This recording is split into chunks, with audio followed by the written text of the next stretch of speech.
Hello students, আমি তোমাদের পলাশ sir and welcome you all to Adda 24/7 WBCS Topper channel.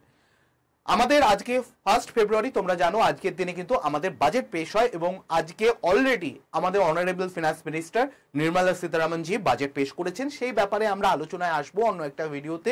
কি update এলো, কি বড় আপডেট হলো, ট্যাক্স রিলেটেড থেকে শুরু করে ফিসকাল ডেফিসিট থেকে শুরু করে সবকিছুর আপডেট আমরা আলোচনা করব। কিন্তু তার আগে আমার মনে হয় আজকে একটু ডিসকাস করে নেওয়া উচিত যে এই বাজেটের হিস্টোরিক্যাল কিছু 10টা ইম্পর্টেন্ট ফ্যাক্ট যেগুলো প্রচন্ড ইন্টারেস্টিং এবং ইম্পর্টেন্টও তোমাদের এক্সাম ওরিয়েন্টেশনের দিক থেকে ভাবতে গেলে। তো সেগুলো আমার মনে হয় তোমাদের সঙ্গে আলোচনা করা উচিত এবং তোমাদের আশা করি ভিডিওটা খুব ভালো লাগবে। চলো শুরু করা যাক এক এক করে এক একটা ফ্যাক্ট।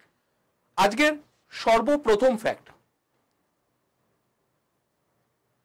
এক নাম্বার ফ্যাক্ট যেটা আমাদের জানতে হবে, বাজেট কিন্তু শুরুতে শুধুমাত্র ইংরেজিতেই পেশ হতো। ইভেন এটা স্বাধীনতার পরের ঘটনাও বলছি, ইংরেজিতেই পেশ হতো।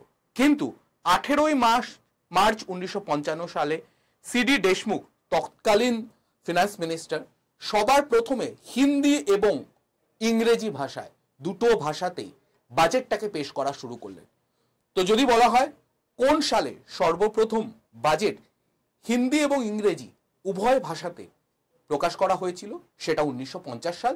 তখন ফিনান্স মিনিস্টার ছিলেন তৎকালীন সিডি দেশমুখ। 2 নম্বর পয়েন্টে আসা যাক। এমন কিছু পিএম যারা বাজেট পেশ করেছিলেন। সর্বপ্রথম পিএম যিনি বাজেট পেশ করেছিলেন, পিএম থাকা সত্ত্বেও বাজেট পেশ করেছিলেন, তিনি হচ্ছেন জওহরলাল নেহরু। 1958-59 সালের যে বাজেটটা হয়েছিল সেটা। এছাড়াও আরো 2 জন পিএম ফিনান্স মিনিস্টারের অনুপস্থিতিতে কিন্তু বাজেট পেশ করেছেন। কে তারা হচ্ছে ইন্দিরা গান্ধী এবং রাজীব গান্ধী। মনে রাখার সুবিধার্থে তোমরা এভাবে মনে রাখতে পারবে, জওহরলাল নেহরু, তার সন্তান হচ্ছে ইন্দিরা গান্ধী এবং তার সন্তান রাজীব গান্ধী। এরা তিনজন প্রাইম মিনিস্টার যারা বাজেট পেশ করেছেন ফিনান্স মিনিস্টার না হওয়া সত্ত্বেও। নেক্সট 3 নাম্বার যেটা ফ্যাক্ট,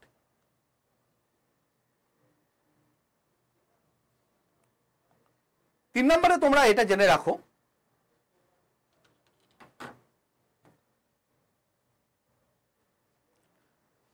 ফার্স্ট বাজেট ইন্ডিয়াতে কবে পেশ হয়েছিল?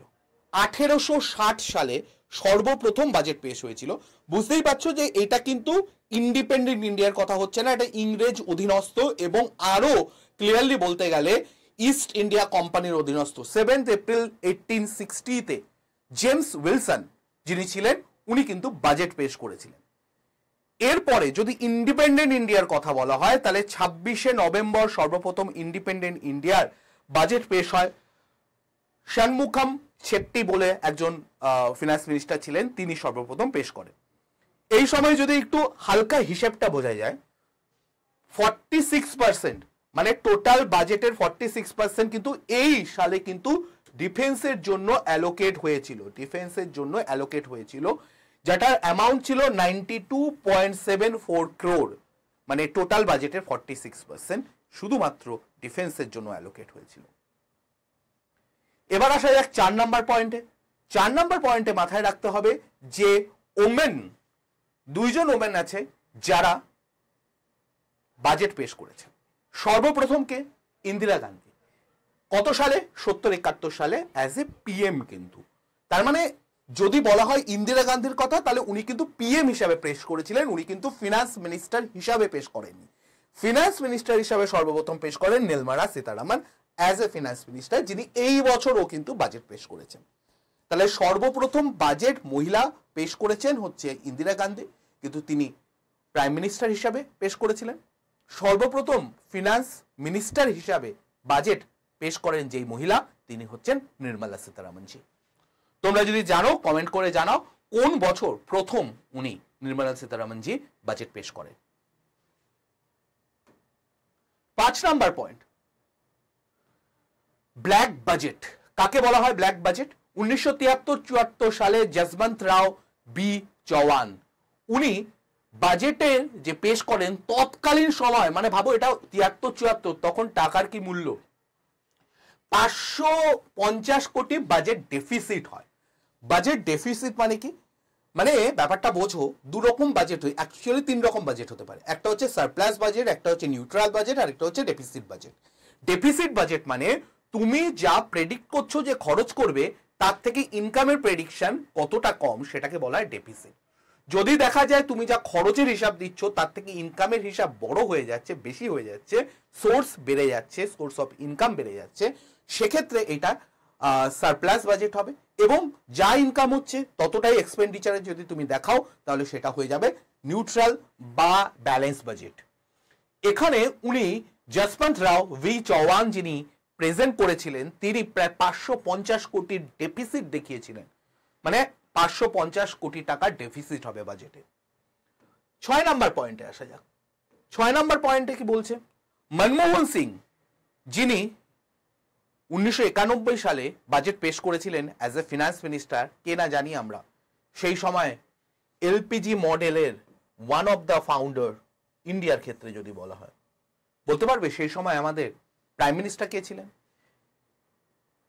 এটাকে বলা হয় এপোকাল বাজেট। এপোকাল বাজেট মানে এটা প্রচন্ড পরিমাণে প্রেইজ হয়েছিল এই বাজেটটা, কারণ এইটা ইন্ডিয়ার ইকোনমিক যে কনসেপ্টটা সেটাকে চেঞ্জ করে দিয়েছিল। আমরা লিবারালাইজেশন, প্রাইভেটাইজেশন, গ্লোবালাইজেশনের দিকে গেছিলাম। আমরা প্রাইভেটাইজেশনের উপর অনেক বেশি জোর দিয়েছিলাম।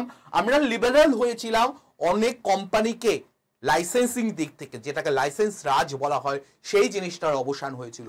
বিদেশের সঙ্গে ট্রেড অনেক বেড়েছিল। বিদেশি কোম্পানিগুলো আমাদের দেশে এসে অনেক বেশি ফ্যাক্টরি তৈরি করেছিল এবং আমরাও বিদেশে গিয়ে অনেক বেশি বিজনেস করার সুযোগ পেয়েছিলাম। তো এই জিনিসটা এক সময় হয়েছিল, সেটা হচ্ছে মনমোহন সিং এর সময়। তোমরা বলো যে সেই সময় আমাদের প্রাইম মিনিস্টার কে ছিলেন যার সময়কালে এটা ঘটেছিল। এবার আসে যাক 7 নম্বর পয়েন্টে। 7 নম্বর পয়েন্টে বলছে চেঞ্জ দ্য বাজেট টাইমিং। বাজেটের যে আগের টাইমিং ছিল সেটা হচ্ছে সকাল 11টায়। গেস করতে পারছো কেন? কারণটা খুব সিম্পল ছিল। কারণ ইংরেজদের যখন ভারত ইংরেজের অধীনস্থ ছিল, তখন ইংরেজরা এই 11টা টাইমিংটাকে চুজ করেছিল, যাতে কিনা মাই ব্যাড, 5টার সময় হতো বাজেট। 5টার সময় কেন চুজ করেছিল? আমাদের থেকে ওদের টাইম, গ্রিনিচ মিন টাইমের দিকে ওদের টাইম পিছিয়ে থাকে, তো আমরা এগিয়ে থাকি। তাহলে ওদের এই 5টা মানে আমাদের যখন 5টা, ওদের তখন মোটামুটি ধরো 11টা বাজবে, 11টা-12টা বাজবে। তো সেই সময় ওদের জন্য পারফেক্ট টাইমিং হতো যে আমরা এই টাইমে করব, তাহলে আমরা ভালোভাবে ইংল্যান্ডে বসে জিনিসটাকে অবজার্ভ করতে পারবো, লন্ডনে বসে অবজার্ভ করতে পারবো। কিন্তু পরবর্তীকালে এটা বোঝা গেল যে এই টাইমিং এ রাখার এখন আর কোনো মানে নেই, এবং 2001 সালে যশবন্ত সিনহা, উনি খুব বিখ্যাত বিজেপি লিডার ছিলেন, তো উনি এই টাইমিংটাকে চেঞ্জ করে দিলেন, করে সেই টাইমিংটাকে বিকাল 5টা থেকে সকাল 11টা আমাদের সুবিধার্থে করে দেওয়া হলো। এবং এখন তোমরা জানো আজকেও 11টার সময় কিন্তু বাজেট পেশ করা হয়েছে, যেটা নির্মলা সীতারামনজি করেছেন। তো এই টাইমিংটা কত সালে প্রথম চেঞ্জ হয়? 2001 সালে এই টাইমিংটা চেঞ্জ হয়। এবার আসা যাক 8 নম্বর পয়েন্টের দিকে। 8 নম্বর পয়েন্টে বলছে যে রেল বাজেট, এর আগে রেল বাজেট এবং আমাদের যে ইউনিয়ন বাজেট বা যেটাকে জেনারেল বাজেট বলা হয়, সেই দুটো আলাদা বাজেট হিসেবে পেশ হতো। তোমরা নিশ্চয়ই দেখেছো রেল বাজেট আমাদের বর্তমান মুখ্যমন্ত্রী, চিফ মিনিস্টার মমতা ব্যানার্জি এক সময় পেশ করেছিলেন। তখন তিনি বাজেট পেশ করেছিলেন রেল বাজেটটা, তখন আলাদা হতো। এখন এটা একসঙ্গে হয়, এবং এটা কবে থেকে শুরু হয়? 2017 সালে অরুণ জেটলি ফিনান্স মিনিস্টার থাকাকালে উনি এটাকে মার্চ করে দেন, বলেন একটাই ইউনিয়ন বাজেট হবে, সেই ইউনিয়ন বাজেটের মধ্যেই কিন্তু রেল বাজেটটাও থাকবে, পুরো জিনিসটাকে একসঙ্গে করে দেওয়া হয় 2017 সালে। বর্তমানে উনি আর আমাদের মধ্যে নেই। 9 নম্বর পয়েন্টে আসা যাক। 9 নম্বর পয়েন্টে কি বলা হচ্ছে? মোস্ট টাইম বাজেট কে পেশ করেছেন? যদি টোটাল কাউন্টিং এর দিক থেকে দেখা যায়, তাহলে মোরারজি দেসাই, উনি সবচেয়ে বেশি বার বাজেট পেশ করেছেন, 10 বার। কিন্তু সেটা কন্টিনিউয়াস নয়। যদি কন্টিনিউয়াসের হিসাবে দেখা যায়, এইবারেরটাকে নিয়ে নির্মলা সীতারামনজি কন্টিনিউয়াস 8 বার বাজেট পেশ করেছেন, কন্টিনিউয়াস 8 বার বাজেট পেশ করেছেন, এবং এইটা বর্তমানে একটা রেকর্ড। এবং ধরা হচ্ছে অনেক বিশেষজ্ঞের মতে যে এই রেকর্ডটা উনি, মোরারজি দেসাইয়ের রেকর্ডটাও ভেঙে দেবেন, 10 বারের বেশি উনি পেশ করে দেবেন হয়তো, কারণ ভোটের আগে পর্যন্ত উনিই পেশ করবেন, হয়তো ফিনান্স মিনিস্টার চেঞ্জ হবে না, তো সেক্ষেত্রে উনি এই রেকর্ডটা ভেঙে দেবেন। সেটা সময় বলবে। বাট যদি তোমাদের বলা হয় টোটাল নাম্বার অফ কাউন্টের দিক থেকে কে সবচেয়ে বেশি বার করেছেন, মোরারজি দেশাই 10 বার, এবং যদি বলা হয় কন্টিনিউয়াসের ক্ষেত্রে কে করেছেন, নির্মলা সীতারামনজি কন্টিনিউয়াস 8 বার, এই বারেরটাকে নিয়ে। 10 নাম্বার এবং লাস্ট যে পয়েন্টটা তোমাদের জেনে রাখা দরকার, লংগেস্ট এবং শর্টেস্ট বাজেট। যদি লংগেস্টে, যদি শর্টেস্টের দিক দিয়ে দেখা হয় তাহলে হচ্ছে হিরুভাই মুলজিভাই পটেল, উনি 1977-78 সালে 800 ওয়ার্ডের একটা বাজেট পেশ করেন, যেটা কিনা এখনো পর্যন্ত শর্টেস্ট বাজেট হিসাবে পরিচিত। লংগেস্টের অ্যাসপেক্টে দুরকম হতে পারে। মনমোহন সিংজি 1991 সালে 18,650 ওয়ার্ডের বাজেট পেশ করেন, যেটা কিনা সংখ্যার দিক থেকে হাইয়েস্ট, এবং নির্মলা সীতারামনজি 2 ঘন্টা 42 মিনিট ধরে একটা বাজেট পেশ করেছিলেন, যেটা হচ্ছে লংগেস্ট টাইমিং এর দিক দিয়ে, ওভারঅল টাইমিং এর দিক থেকে। তাহলে শর্টেস্ট এবং লংগেস্টের পুরো কনসেপ্টটা তোমাদের আশা করি বোঝা গেল। তো আজকের ভিডিওটা এই পর্যন্তই।